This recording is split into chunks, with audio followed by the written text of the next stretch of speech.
Salut à tous, c'est Franck Lachenot, bienvenue sur cette vidéo qui aujourd'hui va parler d'hypnose fusion. Je vais parler d'hypnose ericksonienne et d'hypnose directe, hellmanienne, boynienne. Et je reviens sur un super podcast qui a été proposé par Philippe Haïm que vous pourrez retrouver sur Apple Store. Euh, un sucre dans le café, un truc comme ça, ou vous prenez un sucre, je sais pas, bon, bref, vous le trouverez. Où il a interviewé. euh, euh, comment il s'appelle Dominique Méglé. Et j'ai trouvé que c'était très chouette parce que Dominique Méglé, on sait que c'est un ancien de l'hypnose, c'est un psychiatre à la base qui a fait pas mal pour l'hypnose, qui a fait pas mal même en psychiatrie, et qui a un petit peu un discours qui change, surtout dans le domaine médical, qui est plutôt orienté dans une dimension, une dynamique à tendance ericksonienne. Euh, et il a proposé une façon de percevoir les choses où à un moment donné, moi je suis pas tout à fait en accord, alors que la plupart de son discours, je suis vraiment, quoi, ça croise ce que j'ai pu observer, et là encore, hein, c'est toujours par rapport au terrain et aux rencontres que je vous parle de ce feedback-là. Euh, il parle, lui, de l'importance de l'amnésie pour la réussite de l'accompagnement. Alors, moi, je suis pas OK avec cette notion d'amnésie parce que ce qui moi, m'a semblé intéressant, c'est que Dominique Méglé, il dit, en gros, suite à une question de Philippe, il dit, en gros, bon, le subconscient, il n'est pas tout puissant. Philippe avait posé la question, en gros, s'il voyait l'inconscient slash subconscient un petit peu comme ce monde de ressources, ce monde un peu bisounours, parce qu'ils en avaient un petit peu parlé, en fait, où il y a tout dans le subconscient. Lui, il recadre un petit peu en précisant que c'est pas tout à fait sa vision des choses. Et en même temps, d'un autre côté, il explique qu'il fait des amnésies pour contrer l'éventuel, alors on va utiliser un mot qu'il n'a pas utilisé, hein, mais qu'on comprend bien, d'auto-sabotage du conscient. Et en gros, mettre en off le conscient pour simplement orienter les suggestions vers le subconscient. Et surtout, qui est une amnésie qui permet simplement donc au subconscient de faire ce qu'il a à faire avec les suggestions proposées. Et, euh, et ça, moi, ça fait pas mal d'années où je m'interroge, hein, parce que bien sûr, on n'a pas du tout la connaissance, et même si notre pratique nous montre des choses, vu qu'on est dans une carte du monde orientée avec ce qu'on a envie de voir, nos biais, nos croyances, etc., on sait que ce qu'on voit n'est pas tout à fait vrai, et même si ça valide, c'est des biais de confirmation, parfois plus que quelque chose d'hyper réel et qu'on pourrait généraliser. En tout cas, sur ma pratique aujourd'hui, je me posais beaucoup la question, et je me pose encore souvent la question, est-ce que le conscient c'est un ennemi en gros? Est-ce que le conscient c'est pas bien? Est-ce qu'il faut mettre hors conscient, comme on pourrait mettre hors combat ou KO l'être pour aller parler simplement à l'inconscient subconscient? Chose qui pour moi, aujourd'hui, n'est pas le cas, et qui va même dans la définition que je vous propose souvent, où la transe, c'est la communication entre le conscient et le subconscient. Et je veux pas un monologue, c'est-à-dire je veux pas que l'opérateur, hypno, parle simplement à l'inconscient. Le conscient va nous servir de traducteur, va nous servir aussi de reflet, va nous servir aussi de, de, de plein d'éléments de par la logique et l'analyse qui est dedans et qui peut être utile dans les retranscriptions, dans les régressions, dans plein de choses qui va se passer. Pour moi, le conscient est positif. Alors, je comprends bien l'idée de dire, ouais, mais ok, le conscient, c'est là où c'est à cause de ça qu'on change pas, parce que là c'est résistance, etc. Moi je le placerais plutôt dans le subconscient. Mais Dominique, lui, il le place pas à ce niveau-là. Il le mettrait plutôt dans le conscient. Et donc le conscient devient l'ennemi.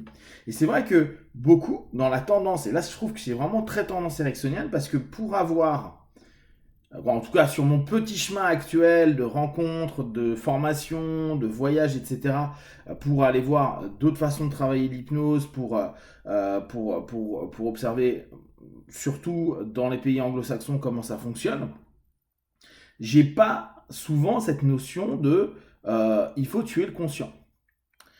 D'ailleurs, je me souviens que c'était une des choses qui m'avait marqué à l'époque avec Kine, avec cette espèce euh, de discussion qu'il peut y avoir constamment pendant la session, dans le rapport direct, voire avec d'autres hypnos, avec les vannes, les blagues que l'hypno va sortir, alors bien sûr, hein, dans des contextes avec des idées ou des orientations thérapeutiques, thérapeutique en tout cas d'accompagnement.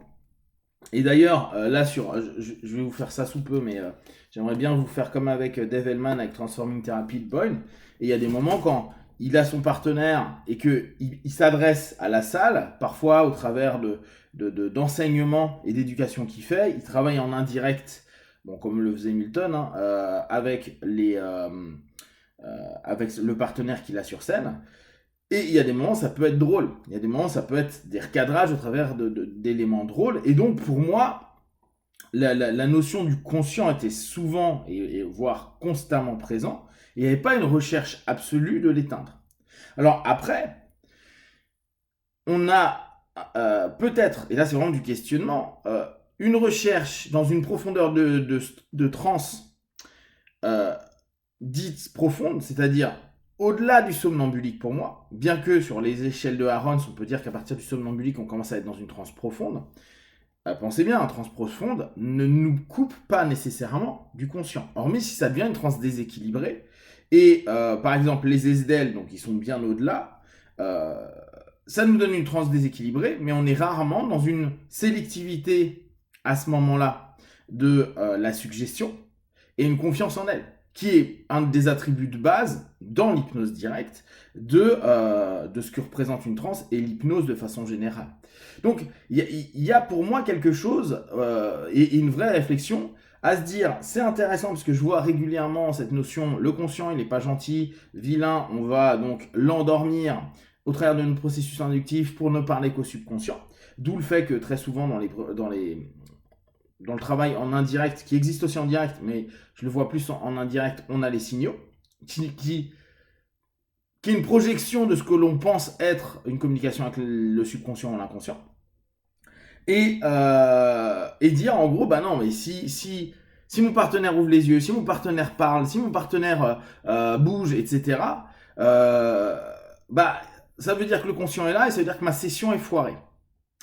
Parce que le conscient va casser ce que je fais avec le subconscient. D'où le fait pour finir très souvent, en école, en indirect, en ericksonien, on nous a appris, bah faites une suggestion amnésique, avec une confusion, une saturation, avec un rapport de sélectivité, qu'importe, pour oublier ce qui a été dit pendant la session, pour éviter justement que le conscient fasse un boulot négatif par rapport à ce qui a été mis en place.